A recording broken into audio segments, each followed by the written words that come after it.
Senate Majority Leader Mitch McConnell accused Democrats Wednesday of stonewalling on a relief bill to get an edge in the November election. He told reporters, "They don't want to do a deal before the election because they think somehow that adversely affects their prospects in the election. Well, the American people are not interested in those kinds of excuses. They'd like to see us address the problems that exist right now." Mr. McConnell said he hopes Congress can pass some kind of relief bill by the time the election comes around, but said the only way to do that is if Democrats come back to the table.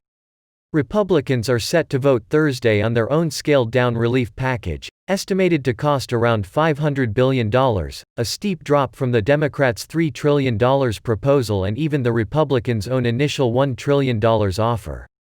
The bill provides liability protection against illness-related injuries and converts a $10 billion loan for the Postal Service into a grant. Mr. McConnell has acknowledged the bill is missing much of what Republicans and Democrats would like to include, but insists it's the compromise lawmakers could all agree on. House Speaker Nancy Pelosi, and Senate Minority Leader Charles Schumer, New York Democrat, have outright dismissed the bill as wholly insufficient. The GOP bill is not expected to get the 60 votes it needs to pass even its first procedural vote on Thursday. Talks between the White House and Democrats for a more comprehensive bill broke down last month, and negotiators have shifted focus to getting a deal on a clean spending agreement before government funding runs out at the end of the month. Republicans on the House Judiciary Committee Tuesday slammed Committee Chairman Jerrold Nadler, New York Democrat, for refusing to acknowledge violent left-wing extremists. Led by the committee's ranking Republican, Jim Jordan of Ohio. The group said, "Mr. Nadler has trivialized the violence and rioting that is destroying Democrat-run American cities." The letter stated, "You have wasted the first 20 months of your chairmanship on fruitless partisan investigations in furtherance of your obsession with attacking President Trump.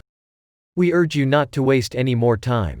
The jurisdiction of the Judiciary Committee provides you with a unique authority to condemn the violence and disorder in Democrat-run cities."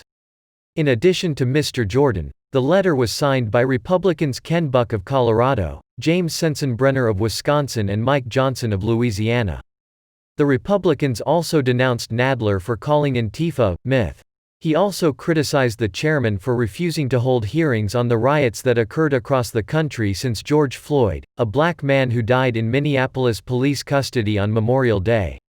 The Republicans wrote, "As parts of these cities literally burn, prominent Democrat leaders look the other way on lawlessness and disorder. Even you, the chairman of the powerful Judiciary Committee, with a unique platform to denounce left-wing violence, have trivialized it as imaginary and a myth." The letter called on Mr. Nadler to both condemn left-wing violent extremism and hold a hearing on the civil unrest occurring in the wake of Floyd's death.